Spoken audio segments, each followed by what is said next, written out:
Saraswati FM കരുതലിന്റെ നാദം ഹൃദയം കൊണ്ട് കേൾക്കൂ.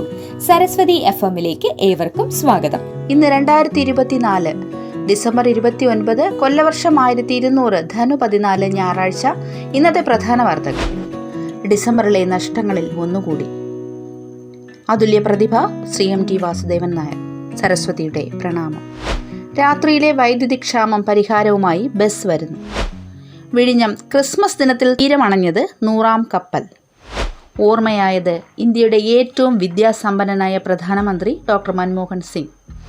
സരസ്വതി പാദസ്പർശ് ക്യാമ്പ് സംഘടിപ്പിച്ചു. വാർത്തകൾ വിശദമായി. ഡിസംബറിലെ നഷ്ടങ്ങളിൽ ഒന്നുകൂടി. അതുല്യ പ്രതിഭ ശ്രീ MT വാസുദേവൻ നായർ. സരസ്വതിയുടെ പ്രണാമം. മാടത്ത് തെക്കേപ്പാട്ട് വാസുദേവൻ നായർ നോവലിസ്റ്റ്, കഥാകൃത്ത്, നാടകകൃത്ത്, തിരക്കഥാകൃത്ത്, ഗാനരചയിതാവ്, സംവിധായകൻ, പത്രാധിപർ എന്നീ നിലകളിൽ പ്രവർത്തിച്ച് വരാനിരിക്കുന്നവർക്കു വേണ്ടി കാലദേശാധിവർത്തിയായ നിളപോൽ ശാന്തമായി ഒഴുകിയ ദ്വയാക്ഷര പച്ചയ്ക്ക് നിശബ്ദ താഴ്വരയിൽ നിത്യനിദ്ര. ഉള്ളൊരുക്കങ്ങളുടെ നിധിശേഖരത്തിന് കാലം മുദ്രവച്ചു. 2 ദിവസത്തെ ദുഃഖാചരണത്തിന് ശേഷം ആയിരങ്ങളുടെ സാന്നിധ്യത്തിൽ മാവൂർ റോഡ് സ്മൃതിപഥത്തിൽ സംസ്കാരം നടന്നു. ഇനി മലയാളിയുടെ മനസ്സിൽ ജീവിക്കും MD കാലവും കടന്ന്. പ്രണാമം. രാത്രിയിലെ വൈദ്യുതി ക്ഷാമം പരിഹാരവുമായി ബസ് വരുന്നു. പകൽ ലഭിക്കുന്ന വൈദ്യുതി ബാറ്ററിയിൽ സംഭരിച്ച് രാത്രി ലഭ്യമാക്കും. പദ്ധതിക്ക് ടെൻഡർ ക്ഷണിച്ചു. രാത്രിയിലെ വൈദ്യുതി പ്രതിസന്ധി പരിഹരിക്കാൻ സംസ്ഥാനത്തെ ആദ്യ ബാറ്ററി എനർജി സ്റ്റോറേജ് സിസ്റ്റത്തിന് ബസ് ടെൻഡറായി. കാസർഗോഡ് മൈലാട്ടി 220 kV സബ്സ്റ്റേഷൻ പരിസരത്താണ് 500 മെഗാവാട്ടിന്റെ ബസ് സ്ഥാപിക്കുക. വിഴിഞ്ഞം ക്രിസ്മസ് ദിനത്തിൽ തീരമണഞ്ഞത് 100ാം കപ്പൽ. 100ാം കപ്പൽ അടുത്തതിന് പിന്നാലെ വിഴിഞ്ഞം രാജ്യാന്തര തുറമുഖത്ത് കണ്ടെയ്നർ നീക്കം 2 ലക്ഷത്തിലേക്ക്. ക്രിസ്മസ് ദിനത്തിൽ തുറമുഖ ബർത്തിൽ അടുത്ത MSC മിഷേല ആണ് ആ 100ാമത്തെ കപ്പൽ. വിസിൽ MD ഡോക്ടർ ദിവ്യ S അയ്യരുടെ നേതൃത്വത്തിൽ കേക്ക് മുറിച്ച് സന്തോഷം പങ്കിട്ടാണ് കപ്പലിനെ വരവേറ്റത്. ഓർമ്മയായത് ഇന്ത്യയിലെ ഏറ്റവും വിദ്യാസമ്പന്നനായ പ്രധാനമന്ത്രി ഡോക്ടർ മൻമോഹൻ സിംഗ്. പ്രധാനമന്ത്രിയാകും മുമ്പ് മൻമോഹൻ സിംഗ് 7 പ്രധാനമന്ത്രിമാരെ ധനമന്ത്രിയായി സേവിച്ചിട്ടുണ്ട്. അവരെടുത്ത സാമ്പത്തിക തീരുമാനങ്ങളുടെ പിന്നിലെ പ്രധാന പ്രേരക ശക്തിയായിരുന്നു ഡോക്ടർ മൻമോഹൻ സിംഗ്. ശ്രീ നരസിംഹറാവു പ്രധാനമന്ത്രിയായിരുന്ന കാലത്ത് മൻമോഹൻ സിംഗ് ധനമന്ത്രിയായിരിക്കെ എടുത്ത നടപടികൾ അദ്ദേഹത്തെ ലോകം കണ്ട ഏറ്റവും മികച്ച ധനമന്ത്രിയാക്കി മാറ്റി. അദ്ദേഹം സൃഷ്ടിച്ച മാതൃക പിന്തുടരാനേ പിന്നീട് വന്ന സർക്കാരിനായുള്ളൂ എന്നത് മൻമോഹൻ സിംഗ് എന്ന സാമ്പത്തിക ശാസ്ത്രജ്ഞന്റെ വിജയമാണ്. പാദസ്പർശ ക്യാമ്പ് സംഘടിപ്പിച്ചു. Kerala state pensioners union Vilappilsala യൂണിറ്റും പാറശാല റോട്ടറി ക്ലബ്ബും പാറശാല സരസ്വതി ഹോസ്പിറ്റലും സംയുക്തമായി സംഘടിപ്പിച്ച പ്രമേഹ പാദരോഗ നിർണയ മെഡിക്കൽ ക്യാമ്പ് പാദസ്പർശ് 26/12/24 സംഘടിപ്പിച്ചു. സഞ്ചരിക്കുന്ന പ്രമേഹ പാദരോഗ ക്ലിനിക്കിന്റെ സേവനം ക്യാമ്പിൽ ലഭ്യമാക്കിയിരുന്നു. Saraswathi health care promotions team ക്യാമ്പിന് നേതൃത്വം നൽകി. ലോക റെക്കോർഡ് ലക്ഷ്യമിട്ട് 12,000 നർത്തകരുടെ ഭരതനാട്യം. ലോക റെക്കോർഡ് ലക്ഷ്യമിട്ട് 12,000 നർത്തകർ ഒരുമിച്ച് ചേർന്ന് അവതരിപ്പിക്കുന്ന ഭരതനാട്യം 29-ന് കൊച്ചിയിൽ അരങ്ങേറും. വൈകിട്ട് 6-ന് കലൂർ ജവഹർലാൽ നെഹ്റു സ്റ്റേഡിയത്തിൽ മന്ത്രി സജി ചെറിയാൻ പരിപാടി ഉദ്ഘാടനം ചെയ്യും. വയനാട് കേന്ദ്രമായി പ്രവർത്തിക്കുന്ന മൃദംഗ വിഷന്റെ നേതൃത്വത്തിലാണ് ഗിന്നസ് ലോക റെക്കോർഡ് ലക്ഷ്യമിട്ട് 8 മിനിറ്റ് നീണ്ടു നിൽക്കുന്ന നൃത്ത പരിപാടി. കൈതപ്രം ദാമോദരൻ നമ്പൂതിരിയുടെ വരികൾക്ക് അദ്ദേഹത്തിന്റെ മകൻ ദീപാങ്കുരൻ സംഗീതം നൽകി. പിന്നണി ഗായകൻ അനൂപ് ശങ്കർ ആലപിച്ച ഗാനത്തിന് നൃത്താവിഷ്കാരം ഒരുക്കുന്നത് നടിയും നർത്തകിയുമായ ദിവ്യ ഉണ്ണിയാണ്. ശിവതാണ്ഡവത്തിന്റെ പശ്ചാത്തലത്തിൽ ഒരുക്കുന്ന നൃത്ത പരിപാടിയുടെ വസ്ത്രം ഒരുക്കിയിട്ടുള്ളത് കൈലാസം തീമിലാണ്. 12,000 നർത്തകർക്കുള്ള നീല നിറത്തിലുള്ള ആർട്ട് 6 സാരി കല്യാൺ 6 സമ്മാനിക്കും. കായികം. ടെസ്റ്റ് ക്രിക്കറ്റിൽ 3 വർഷത്തോളമായി ആരും ധൈര്യപ്പെടാതിരുന്ന അതിസാഹസത്തിന് മെൽബൺ ക്രിക്കറ്റ് ഗ്രൗണ്ടിൽ ഒരു 19-കാരൻ തയ്യാറായി. Sam Konstas. 2021 ശേഷം ഇന്ത്യൻ പേസർ ജസ്പ്രീത് ബുംറയ്ക്കെതിരെ ടെസ്റ്റ് മത്സരത്തിൽ 6 നേടുന്ന ആദ്യ താരം. 4484 പന്തുകൾ നീണ്ടുനിന്ന ബുംറയുടെ നോ 6 വ്രതം തെറ്റിക്കാൻ സാം പ്രയോഗിച്ചതാവട്ടെ ഉഗ്രനൊരു റിവേഴ്സ് സ്കൂപ്പും.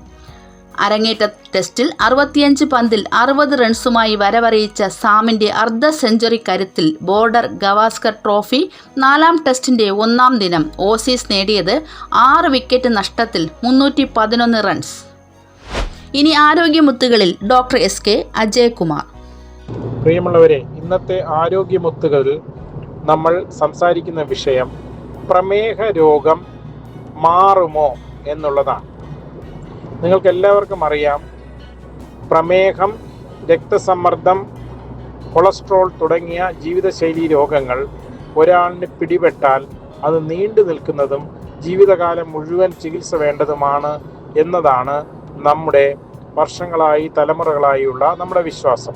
എന്നാൽ പ്രമേഹത്തിനെ സംബന്ധിച്ചിടത്തോളം ഒരു നല്ല ശതമാനം പ്രമേഹം നമുക്ക് ഭക്ഷണത്തിലൂടെയും ജീവിതശൈലിയിലൂടെയും പൂർണ്ണമായി മാറ്റുവാൻ കഴിയും എന്നതാണ് പഠനങ്ങൾ തെളിയിക്കുന്നത്. കഴിഞ്ഞ ഒരു ദശകമായി റിവേഴ്സൽ ഓഫ് ഡയബറ്റിസ് അഥവാ പ്രമേഹത്തെ നിന്നുമുള്ള ഒരു തിരിഞ്ഞു നടത്തം സാധ്യമാണ് എന്ന നിലയിലാണ് ഗവേഷണങ്ങൾ മുന്നോട്ട് പോകുന്നത്. ഈ മേഖലയിൽ ഏറ്റവും കൂടുതൽ പഠനം നടത്തിയതും വിവരങ്ങൾ കണ്ടെത്തിയതും റോയ് ടെയ്ലർ എന്ന ശാസ്ത്രജ്ഞനാണ്.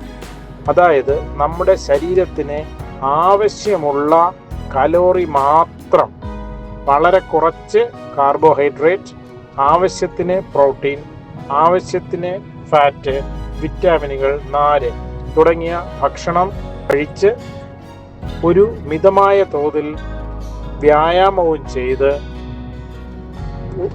വളരെ രോഗികൾക്ക് പ്രമേഹം ഇല്ലാത്ത അവസ്ഥയിലേക്ക് കൊണ്ടുവരാൻ കഴിഞ്ഞു എന്നുള്ളതാണ് അദ്ദേഹത്തിൻ്റെ ഗവേഷണത്തിൻ്റെ ആകെ തുക.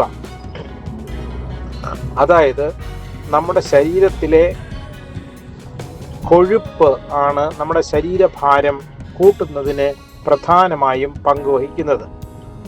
ഏതൊരു രോഗിയും മുതിർന്ന് അല്ലെങ്കിൽ 25 വയസ്സ് കഴിഞ്ഞാൽ അയാളുടെ ശരീരത്തിൽ ആവശ്യത്തിൽ കൂടുതൽ കൊഴുപ്പ് ഉണ്ട് എന്നുള്ളതാണ് കണ്ടെത്തൽ.